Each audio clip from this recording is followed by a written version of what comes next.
Welcome to my channel learn with Aanchal. आप सभी का मेरे चैनल लर्न विद आंचल पर स्वागत है।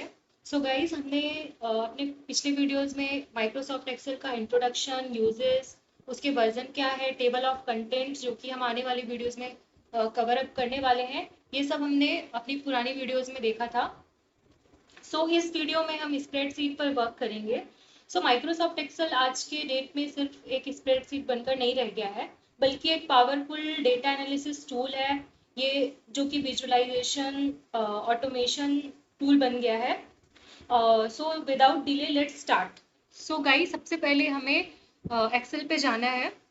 जब हम एक्सेल पे जाएंगे तो यहाँ पर एक ब्लैंक वर्कबुक और कई सारे टेम्पलेट्स आएंगे। ये जो टेम्पलेट्स हैं ये एक्सेल ने खुद बनाया हुआ है। हम अभी एक्सेल बेसिक से लेके इंटरमीडिएट से लेके एडवांस लेवल तक सीखकर हम खुद के टेम्पलेट्स बनाएंगे। तो जब हम एक्सेल को ओपन करते हैं तो यहाँ पर कई सारे रिसेंट वर्कबुक ओपन होते हैं जो कि हमने अभी रिसेंटली वर्क किया हुआ है। हम जाएंगे न्यू पर जाएंगे। यहाँ पर एक ब्लैंक वर्कबुक रहता है और कई सारे टेम्पलेट्स हैं जो कि मैंने बताया माइक्रोसॉफ्ट ने खुद बनाया हुआ है, जिसका यूज़ हम कर सकते हैं एडवांस लेवल तक के एक्सेल को सीख करके। गाइज, विदाउट डिलेइंग हम खुद सीखेंगे और हम खुद अपने से ऐसे एडवांस टेम्पलेट्स खुद बनाएंगे। सबसे पहले हम ये ब्लैंक वर्कबुक ओपन करेंगे। गाइस, हम ब्लैंक वर्कबुक ओपन करेंगे। इसमें हमें सबसे पहले क्या करना है, ये जो लेफ्ट कॉर्नर पर एक ये क्लिक का ऑप्शन दिख रहा है, Ctrl+S, इस पे जाकर अपनी वर्कबुक हमेशा सेव कर लेनी है। इससे क्या होगा कि अगर हमारा एक्सेल बीच में ही हम काम करते हुए या फिर कुछ हमें इमरजेंसी आई या फिर कुछ गलती से भी हमने अपनी वर्कबुक को बंद कर दी, तो अगर हमने उस डेटा को सेव नहीं किया है तो वो सारा डेटा हमारा रिमूव हो जाएगा। तो हमें दोबारा से फिर से सारी सीट पर काम करना पड़ेगा, वर्क करना पड़ेगा। सबसे पहले हम ओपन कर लेंगे। तो यहाँ पर जाके हम सेव एज में जाके या फिर यहाँ पर हम जाके कहीं किसी भी लोकेशन पर हम सेव कर सकते हैं। मैं डाउनलोड्स पे जाकर सेव करूँगी। सेव की टाइप भी कई सारे होते हैं गाइज। हम इसको PDF में कर सकते हैं, डॉक्यूमेंट्स में कर सकते हैं, स्प्रेडशीट में कर सकते हैं, किसी में भी कर सकते हैं। तो हम यहाँ पर एक्सेल वर्कबुक में करेंगे। हम कुछ भी नाम दे सकते हैं, नेमिंग कर सकते हैं यहाँ पर। तो मैं लर्निंग 1 करके इसको सेव करती हूँ, इस फाइल को डाउनलोड्स में जाके। अभी क्या करेंगे, हम सिर्फ Ctrl+S करेंगे तो ये हमारा जो भी हम इस पे काम करेंगे ऑटोमेटिक सेव होता जाएगा। गाइज, ये हमारी एक वर्कबुक खुल गई है। ये इसे हम वर्कबुक कहते हैं एक्सेल का। और फिर देखो, ये एक फाइल है, होम है, इंसर्ट है, कई सारे ऑप्शंस यहाँ आ रहे हैं। तो ये जो ऑप्शंस होते हैं इसे हम टैब कहते हैं, है ना। तो सबसे पहले एक होम टैब आया। अब ये इसमें कई सारे ग्रुप हैं, ओके। और ये जो नीचे होते हैं जैसे ये क्लिपबोर्ड, फॉन्ट, अलाइनमेंट, इनको हम कहते हैं रिबन। बेसिकली 2007 जो एक्सेल आया था उसके पहले ये ऑप्शन नहीं था रिबन का हमारे पास। 2007 के बाद जितने भी अपडेट्स आते गए एक्सेल के, उसमें हमें ये ऑप्शन देखने को मिलता है जिसमें ये रिबन होता है। इस रिबन में एक ग्रुप होता है, इसमें कई सारे फंक्शंस होते हैं, ठीक जैसे कि एक क्लिपबोर्ड करके एक रिबन है, इसमें कट, कॉपी, फॉर्मेट पेंटर, ऐसे एक फॉन्ट करके है, इसमें भी कई सारे ऑप्शंस हैं। अलाइनमेंट में भी है, नंबर में भी है, स्टाइल्स में भी है, सेल्स में भी है, एडिटिंग में भी है। इन सारे रिबन्स में ये जो पूरा इंटरफेस दिख रहा है एक रिबन का, इन सारे रिबन्स में ग्रुप होते हैं जिसमें कई सारे फंक्शंस होते हैं। तो ये सिर्फ एक होम का है। ऐसे इंसर्ट में कई सारे ग्रुप हैं, इसमें पेज लेआउट में कई सारे हैं, फॉर्मूलाज में हैं। तो हम धीरे धीरे करके अपने आने वाले वीडियोस में या फिर इस वीडियो में हम धीरे धीरे करके सारा कवर कर। अभी हमने ऊपर का तो देख लिया, जैसे फाइल है, टॉप पर होम है, इंसर्ट है, पेज लेआउट है, फॉर्मूलाज है, डेटा है, रिव्यू है, व्यू है, पाइवट टेबल है। वैसे हमारे बॉटम में जैसे सीट है, ये एक सीट है। अगर हम यहाँ प्लस पे ऐड करेंगे तो यहाँ पे भी सीट 2 आ जाएगी। ऐसे हम कई सारे सीट्स इसमें ऐड कर सकते हैं। अब जैसे हमें इसकी ज़रूरत नहीं है अभी, तो हम इसे डिलीट भी कर सकते हैं। हम इन सीट्स की नेमिंग भी कर सकते हैं, इनका कलर भी कर सकते हैं। जैसे टैब कलर पर जाएँगे, हम कोई सा भी कलर दे सकते हैं, जैसे ब्लू है। अभी मैं दूसरे सीट पर जाऊँगी तो ये ब्लू कलर में शो होगा। अभी हम इनका रीनेम भी कर सकते हैं, जैसे मान लो इसमें मुझे डालना है सेकंड सीट, है ना? तो सेकंड सीट एंटर करते ही ये सेकंड सीट आ गया इसका नेम ही। अब यहाँ पर मुझे डालना है फर्स्ट। तो आपको बस ये ध्यान रखना है कि दो जो सीट है उनका सेम नेम नहीं होना चाहिए। सो ये फर्स्ट सीट हमारी, ये फर्स्ट सीट है। तो यहाँ पर मैं एंटर करूँगी तो ये फर्स्ट सीट आ जाएगा। अब इस पे हम कलर भी कर सकते हैं सेम। सो ये तो जैसे कि था सीट का। अब ये जो पूरी वर्कबुक है इसमें क्या है, सेल है। ये जो छोटे-छोटे डिब्बे हैं ये कई सारे सेल हैं। इसमें सेल में क्या है कि जो ये ए, बी, सी, डी, ई, एफ ये जो हैं ये सारे हमारे कॉलम्स हैं। और जो ये 1, 2, 3, 4 ये जो भी नंबर्स हैं ये सारे हमारे रोज़ हैं। अब जैसे अब मैं किसी भी सेल पर क्लिक करती हूँ तो उसपे ये सबसे लेफ्ट कॉर्नर पर एक D3 लिख के आता है। सो हम इसे कहते हैं नेम बॉक्स। ये जो होता है लेफ्ट कॉर्नर पर, ये जो बॉक्स छोटा-सा है, ये है नेम बॉक्स, जो कि किसी भी सेल का नेम बताता है। इसके बाद ये जो बड़ा-सा बॉक्स है राइट साइड पर, इसे हम कहते हैं फॉर्मूला बॉक्स। इसमें जैसे कि अगर हमें एक्सेल में कोई सा भी फॉर्मूला डालना है तो सबसे पहले हम इक्वल टू लगाएँगे। अब जैसे मान लो मैं 2 + 3 करती हूँ और एंटर करती हूँ, तो ये 5 आ गया। पर इसमें जो भी फ़ॉर्मूला लगा है इस सेल में, जो भी फ़ॉर्मूला हमने यूज़ किया है, वो इस फ़ॉर्मूले बॉक्स पे मुझे दिखाई देगा। जैसे कि 2 + 3 है, तो आप किसी एक्सेल की वर्कबुक कोई सी भी वर्कबुक हो, अगर आप सेल पर क्लिक करेंगे, तो आपको वहाँ पर सबसे लेफ्ट में उसका जो नेम बॉक्स में उसकी नेमिंग दिखाई देगी और राइट में आपको फ़ॉर्मूला बॉक्स दिखाई देगा। ओके? तो गाइज ये तो हमने देख लिया कि सीट को कैसे ऐड कर सकते हैं, प्लस यहाँ पर प्लस वाले आइकॉन को क्लिक करके। अब हम देखेंगे कि टेबल कैसे बनाते हैं। तो सबसे पहले हम टेबल बनाना स्टार्ट करते हैं। तो लेट्स हम यहाँ पर एक स्टूडेंट का रिकॉर्ड एंटर करते हैं। तो सबसे पहले S number, okay. So first name,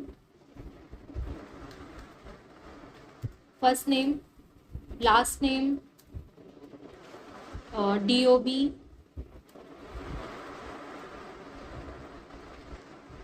और हम उनके मार्क्स को यहाँ पर मार्क्स रिप्रेजेंट करेंगे। तो यहाँ पर हम सब्जेक्ट्स के नेम लिख लेते हैं, जैसे कि साइंस, मैथ्स, इंग्लिश और हिंदी। तो ये हमें एंटर करना है।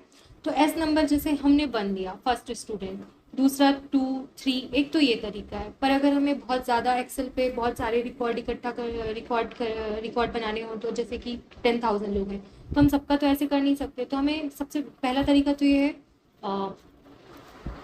1 के बाद 2 करके दोनों पे क्लिक करके इधर राइट से ड्रैग कर देंगे, तो ये हमारा अपने आप ऑटोमेटिक आ जाएगा। दूसरा तरीका ये है कि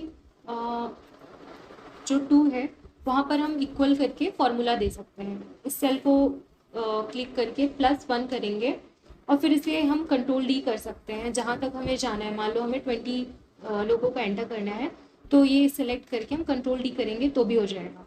और दूसरा तरीका ये भी है कि हम ये सिर्फ 2 को ड्रैग करेंगे तो ये अपने आप, क्योंकि उस पर फॉर्मूला लगा हुआ है, तो वो अपने आप नंबर्स 2, 3, 4, 5, 6, 7, 8, 9, 10 करके आ जाएंगे। अब फर्स्ट नेम हमें, लेट्स की फर्स्ट नेम कोई है प्रिया, श्रेया, नेहा, रैंडमली कोई भी नेम ले लेते हैं, पूजा, सूची। ओके। लास्ट नेम जैसे कि मान लो ले लेते हैं मिश्रा, तिवारी, जैन, कोई भी ले सकते हैं। अभी हम सिंपल वर्क कर रहे हैं इस पर, तो सीखने के लिए। और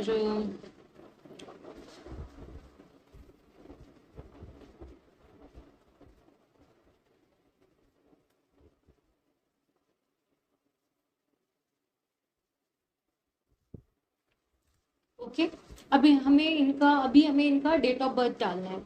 तो हम एक तरीका ये है 17/2/2005, ओके। और यहाँ पर मान लो इसका कुछ भी हम रैंडम अभी एंटर करेंगे, 2004, ओके। ये अब दूसरा तरीका ये है कि हम इसका फॉर्मेट, ये जो है एक ग्रुप है, ये नंबर वाले रिबन पे जाएंगे, ये पूरा ग्रुप है। यहाँ पर एक डेट लिखा है, तो ये डेट के जो सबसे राइट कॉर्नर पर एक छोटा सा क्लिक है, इस पर अगर हम क्लिक करेंगे तो हमें बहुत सारे फॉर्मेट्स मिल जाएंगे डेट के। हम कोई सा भी फॉर्मेट सेलेक्ट कर सकते हैं। मान लो हमें जानना है कि उस दिन हमारा तारीख कौन सा था, तो तारीख के साथ साथ उस दिन डे कौन सा था, तो वेडनेसडे था। हम यहाँ पे ओके करेंगे तो ये अपने आप आ जाएगा। ऐसे हम कई सारे फॉर्मेट से हम कोई सा भी सेलेक्ट कर सकते हैं अपने हिसाब से। अब हम चाहते हैं ये सारे में आ जाए। मान लो यहाँ पर मैंने एंटर किया 4/4/2006। ओके, तो हम यहाँ पर एक एक में तो करेंगे नहीं, तो हम इसको यहाँ पर क्लिक करके फॉर्मेट पेंटर पर जा करके सारा सब में कर देंगे, तो अपने आप ऑटोमेटिकली वो पिक कर लेगा।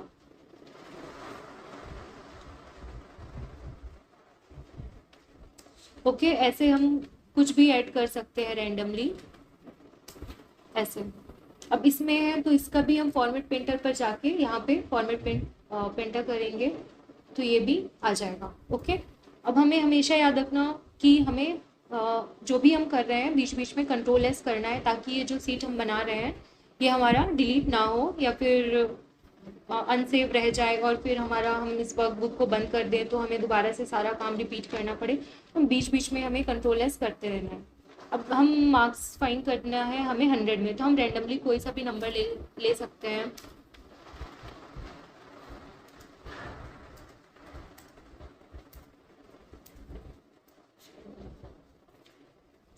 इनमें भी हम कोई सा भी ले सकते हैं।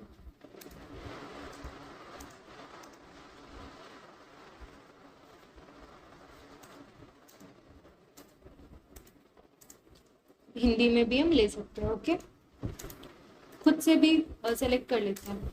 अब ये तो हमारा एक टेबल हो गया। अब देखो जैसे कि ये टेबल है, इनकी अलाइनमेंट बिल्कुल भी सही नहीं है। जैसे ये नंबर बिल्कुल राइट में आ रहे हैं, नंबर ऐसे आ रहा है, तो हम चाहते हैं इनकी अलाइनमेंट सही हो जाए।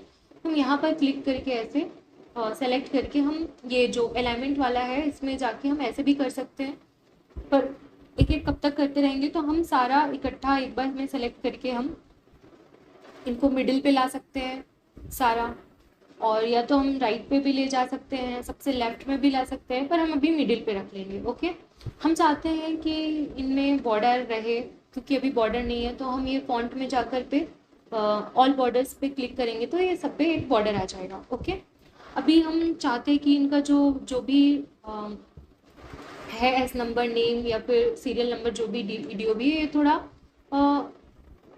फॉन्ट रहे, इस पर थोड़ा बोल्ड कर लेंगे, तो हम यहाँ पे इसे बोल्ड कर लेंगे और इस पर हम यहाँ पर कलर भी कर सकते हैं। कलर कर लिया हमने, और अगर हमें इनका जो जिससे जो ये है इसको हमें दूसरे कलर पर लेके जाना है, तो हम ये यहाँ पर सेलेक्ट करके इनके कलर चेंज भी कर सकते हैं अपने हिसाब से। ओके, अब ये तो हमारा हो गया। अब मैं चाहती हूँ कि ये जो टेबल है इसका हमें थिक बॉर्डर करना है आउटलाइन में, हम यहाँ पे जाके थिक बॉर्डर पर भी कर सकते हैं। अब ये मान लो मैं चाहती हूँ इस टेबल को मैं नाम दूँ, मान लो ये स्टूडेंट रिकॉर्ड। अब यहाँ पर तो मेरे पास जगह नहीं बची, तो मैं कैसे दूंगी, तो हम क्या करेंगे, हमें 1 के ऊपर करना है, तो 1 को हम क्लिक करेंगे पूरे रो को, और राइट क्लिक करके कीबोर्ड पर यहाँ पर एक इंसर्ट करेंगे। हम 2 इंसर्ट भी कर सकते हैं, हम जितने बार भी इंसर्ट करते जाएंगे हमें एक नया रो मिलता जाएगा। इसका एक शॉर्टकट भी होता है कि हम कंट्रोल+5 करते जाएंगे तो ये अपने आप इंसर्ट होता जाएगा, और हम कंट्रोल Z करते जाएंगे तो रीडू या अंडू होते जाएगा। तो यहाँ से हम अंडू कर सकते हैं। ओके, तो हमें एक चाहिए, मान लो अब एक और चाहिए, तो हम एक बार फिर से इंसर्ट करते हैं। अब यहाँ पर लिखते हैं स्टूडेंट रिकॉर्ड। ओके, ठीक है, पर ये भी देखने में भी उतना सही नहीं लग रहा, हम चाहते हैं मिडिल में रहे, तो हम यहाँ पर सेलेक्ट करके ये अलाइनमेंट में जाके मर्ज एंड सेंटर करेंगे तो ये बीच में आ जाएगा। पर ये देखो दूसरे वाले रो पर नहीं हुआ, इस पे हो गया, तो हम ये पूरा सेलेक्ट करके पूरा मर्ज एंड सेंटर करेंगे। ओके, और इसको बीच में लेके आएंगे तो ये हमारा मर्ज एंड सेंटर हो गया। अब हम चाहते हैं इसका फॉन्ट थोड़ा अलग रहे बाकी सारे टेबल से, तो हम यहाँ पर जाके फॉन्ट वाले में जाके एरियल ब्लैक या फिर कोई भी अपने हिसाब से सेलेक्ट कर सकते हैं। इनमें हम कलर भी कर सकते हैं, इस पूरे सेल में हमें जो कलर देना हो, और इस पे जो भी कलर हमें पसंद है वो हम यहाँ पर कर सकते हैं। ओके, तो ये हमारी एक पूरी टेबल तैयार हो गई। सो गाइज हमने जैसा कि ये इतना तो देख लिया, S number, first name, last name, DOP, science, maths, English, Hindi. अब हम कुछ मैथमेटिकल फार्मूलाज को इम्प्लीमेंट करेंगे अपनी इस सीट पर। तो हम सबसे पहले जैसे कि डीओबी, साइंस, मैथ्स, डीओबी है, फर्स्ट नेम है, लास्ट नेम है, डीओबी है, साइंस, मैथ्स, इंग्लिश, हिंदी, ये स्टूडेंट्स के मार्क्स हैं। तो हम यहाँ पर टोटल स्कोर कैलकुलेट करेंगे। तो हम टोटल स्कोर एंटर करेंगे, टोटल स्कोर। इसके बाद हम एवरेज स्कोर कितना है स्टूडेंट का वो मेंशन करेंगे।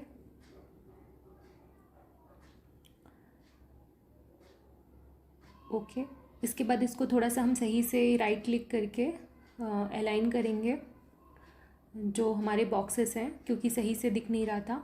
इसके बाद हम टोटल स्कोर में क्या करेंगे गाइस, हम एक्सेल में इक्वल टू करके ही कोई फार्मूला इम्प्लीमेंट कर सकते हैं। तो हम इक्वल टू करेंगे और हम जैसे यहाँ पर सम फंक्शन यूज़ करेंगे और टैब जो कि कैप्स लॉक के ऊपर एक की होती है टैब, उस पर क्लिक करेंगे तो एक सम का फंक्शन आएगा। ठीक, इसके बाद हम सम के फंक्शन में जाएंगे और 70 से लेके 33 तक जो उसके सारे स्कोर्स रहे हैं, मार्क्स रहे हैं सब्जेक्ट वाइज, वो करके क्लिक करके एंटर करेंगे। ओके, इसके बाद हम क्या करेंगे कि इसे हम ट्रैक कर देंगे। तो हमें प्रिया, श्रेया, नेहा, पूजा, सूची सभी के टोटल स्कोर का हमें पता चल जाएगा। तो हमें ज़्यादा रिकॉर्ड्स में करने हैं, बहुत सारे 15,000, तो हम एक एक का नहीं करेंगे, स्क्रॉल कर देंगे तो हमें सबका पता चल जाएगा। सेम हम एवरेज में करेंगे, इक्वल टू करके अगर एवरेज फंक्शन करेंगे, टैप करेंगे और सारे स्टूडेंट का एवरेज करके स्क्रॉल डाउन कर देंगे, ड्रैग कर देंगे। एक तो ड्रैग कर सकते हैं गाइस, दूसरा तरीका होता है कंट्रोल डी का। तो कंट्रोल डी कैसे करते हैं, हमारे right side of the keyboard एक पेज डाउन नीचे साइड की एक एरो की होती है, शिफ्ट प्लस उस की को अगर हम एंटर करते हैं तो हमारे सेलेक्ट होते हैं सेल्स। ओके, तो शिफ्ट के साथ जब तुम उसे प्रेस करोगे नीचे साइड की को तो सेलेक्ट होंगे। इसके बाद हम कंट्रोल प्लस डी को जैसे ही हम क्लिक करेंगे तो जहाँ तक भी सेलेक्ट किया था सब में सेम फार्मूला आ जाएगा। ओके, अब देखो गई, जैसे कि देखो ये 52.5 है, तो किसी में एक डेसिमल के बाद एक ही नंबर, डेसिमल के बाद एक नंबर है, किसी में नहीं है, किसी में 2 है। तो हम चाहते हैं सब में 2 हो या 1 हो। तो हम इन सबको सेलेक्ट करेंगे, होम पर जाएंगे। होम पर जाने के बाद देखो नंबर वाले रिबन में जाना है और यहाँ पे डिक्रीज़ कर सकते हैं और या फिर हम इंक्रीज़ भी कर सकते हैं। डेसिमल प्लेसेस को डिक्रीज़ कर सकते हैं, इंक्रीज़ कर सकते हैं। तो जैसे कि मैं कर रही हूँ वैसे आपको भी कर सकते हैं, आप लोग भी कर सकते हैं। ओके, अब देखो गाइस ये तो सही हो गया। अब ये सही नहीं दिख रहा, टोटल स्कोर लेफ्ट में है, ये राइट में है, तो हम इसका अलाइनमेंट जो है सही से कर लेंगे। तो हम इसको सेलेक्ट करेंगे, इसके बाद ये अलाइनमेंट में जाएंगे और इनको मिड में ले आएंगे सारा। ओके, इसके बाद जैसे स्टूडेंट रिकॉर्ड एच तक में है तो हम चाहते हैं सारे में हो। ओके, तो उसे भी हम सही करेंगे और सबसे पहले हम इसमें बॉर्डर कर लेंगे सेलेक्ट करके, है ना। सेलेक्ट करके बॉर्डर कर लिया टोटल स्कोर एवरेज स्कोर में। इसके बाद हम स्टूडेंट रिकॉर्ड जो है हमारा उसको भी हम टोटल स्कोर और एवरेज स्कोर के ऊपर तक मर्ज एंड सेंटर कर लेंगे, तो वो वहाँ तक मर्ज एंड सेंटर होके मिड में आ जाएगा। तो गाइज़ ये हमारी एक पूरी टेबल तैयार हो गई है जिसमें कि S number, first name, last name, DOB, subject के टोटल स्कोर, एवरेज स्कोर है, हमने सबको वो बॉर्डर कर दिया है। तो ये हमारा पूरा एक टेबल तैयार हो गया है। इसके बाद बिगनर लेवल से लेके पूरा हमने एक बेसिक एक्सेल का एक टेबल बनाने तक का हमने इस वर्कबुक में देखा है। ओके, अब इसके बाद तो क्या होता है गाइस, कई बार हमें इंसर्ट करनी होती है ना। जैसे मान लो एस नंबर है और 4 है। ओके, थर्ड और फोर्थ रो के बीच में हमें कुछ करनी है तो वो भी हम कर सकते हैं। अब हम मान लो हमें मैक्सिमम स्कोर और मिनिमम स्कोर निकालना है, तो मैक्स इक्वल टू मैक्स करके हम टैप करेंगे और maximum score of the student के कौन सब्जेक्ट में मैक्सिमम स्कोर आए वो हम यहाँ पे फाइंड कर लेंगे। सेम मिनिमम स्कोर कर लेंगे, मिनिमम मिन और मैक्स निकालना है तो हमारा ये मैक्सिमम और मिनिमम दो फार्मूला और हमने यूज़ कर लिया, जो कि एक बेसिक एक्सेल के उसमें हमें आना चाहिए। अगर हमें बेसिक लेवल का एक्सेल आता है तो हमें ये सारे फार्मूले आने चाहिए, सम, एवरेज, मैक्सिमम और मिनिमम, ये सारा। ओके, अभी हमने टेबल को थोड़ा सही कर लिया है। सारा सेलेक्ट करके हम बॉर्डर दे देंगे। इसके बाद सारा सेलेक्ट करके बॉर्डर देने के बाद ये हमारा एक टेबल तैयार है। So guys, let's quickly revise what we have learn today. तो सबसे पहले हमने स्टार्ट किया, एक्सेल वर्कबुक ओपन किया, उसमें देखा कई सारे टेम्पलेट्स हैं, एडवांस टेम्पलेट्स हैं जो कि एक्सेल ने खुद बनाया है, जो कि आगे चल के हम सीख करके खुद अपना क्रिएट करेंगे। फिर हमने देखा कि एक्सेल को सेव कैसे करते हैं और सेव करना क्यों ज़रूरी है वर्कबुक को। इसके बाद हमने देखा उसमें सेल्स होते हैं, कई सारे रोज होते हैं, कॉलम होते हैं। फिर इसके बाद देखा टैब्स होते हैं कई सारे उसमें एक्सेल वर्कबुक में। उसमें रिबन्स होती है जो कि 2007 के वर्जन के बाद से इंट्रोड्यूस किया है माइक्रोसॉफ्ट एक्सेल ने। उसमें ग्रुप्स होते हैं, ग्रुप्स के अंदर कई सारे फंक्शन होते हैं। तो आज बेसिकली हमने होम टैब पर वर्क किया है। इसके बाद हमने देखा फाइल, नीचे पर जाके हम कैसे कोई दूसरी वर्कबुक को ऐड कर सकते हैं, उस पर प्लस का आइकॉन क्लिक करके उसका रीनेम, नेम कैसे कर सकते हैं, उसे डिलीट कैसे कर सकते हैं, उसे कलर कैसे कर सकते हैं। इसके बाद हमने एक वर्कबुक पे टेबल क्रिएट किया, उसमें हमने एक स्टूडेंट का रिकॉर्ड किया, उसके सीरियल नंबर, उनका फर्स्ट नेम, लास्ट नेम, उनके जो सब्जेक्ट के जो मार्क्स थे, उनका डेट ऑफ बर्थ में भी हमने देखा कि जो डेट है उसके फॉर्मेटिंग कैसे कर सकते हैं। हम अपने हिसाब से भी कोई सा भी फॉर्मेट दे सकते हैं डेट पर। अगर हमें डे भी देना है उस दिन डेट के साथ साथ भी, तो हमारे पास वो भी ऑप्शन होता है एक्सेल में। इसके बाद सम हमने देखा, टोटल सम कैसे यूज़ करेंगे, इक्वल टू टैप करके इक्वल टू का बटन क्लिक करने के बाद फिर उस पर फंक्शन का नाम लिख करके टैब पर जाके हम कोई फॉर्मूला यूज़ कर सकते हैं एक्सेल पे। हमने सम, एवरेज, मिन, मैक्स ये सब यूज़ किया। हमने देखा ड्रैग कैसे करते हैं, अगर हमें बहुत ज़्यादा नंबर में रिकॉर्ड की एंट्री करनी है तो हम ड्रैग करके कर सकते हैं। हमें 1 2 3 4 5 6 करके हमें नहीं करना है, ड्रैग करके करना है, या फिर कंट्रोल डी करके कर सकते हैं। हम बॉर्डर कैसे करते हैं, फॉन्ट साइज कैसे करते हैं, कलर कैसे करते हैं, फॉन्ट कैसे सेलेक्ट करते हैं, उसमें हमारे पास ऑप्शन होता है, हम कोई सा भी फॉन्ट यूज़ कर सकते हैं, एरियल, ब्लैक, एरियल, कोई सा भी, हम कैलिब्री कोई सा भी यूज़ कर सकते हैं। इसके बाद फिर हमने देखा कि एट लास्ट में हमारी एक वर्कबुक क्रिएट हुई। सो गाइज, आज हमने एक बिगिनर लेवल से, जिसको कुछ भी नहीं पता है कैसे ओपन करते हैं, वहाँ से लेके एक बेसिक फॉर्मूले जो है वो सारा हमने इम्प्लीमेंट करके देखा। So stay tuned guys, thank you for watching my video. और अगले वीडियो में मैं डुप्लीकेट्स और conditional formatting, V lookup, X lookup, sum if ये सारे फंक्शन का यूज़ करना बताऊँगी।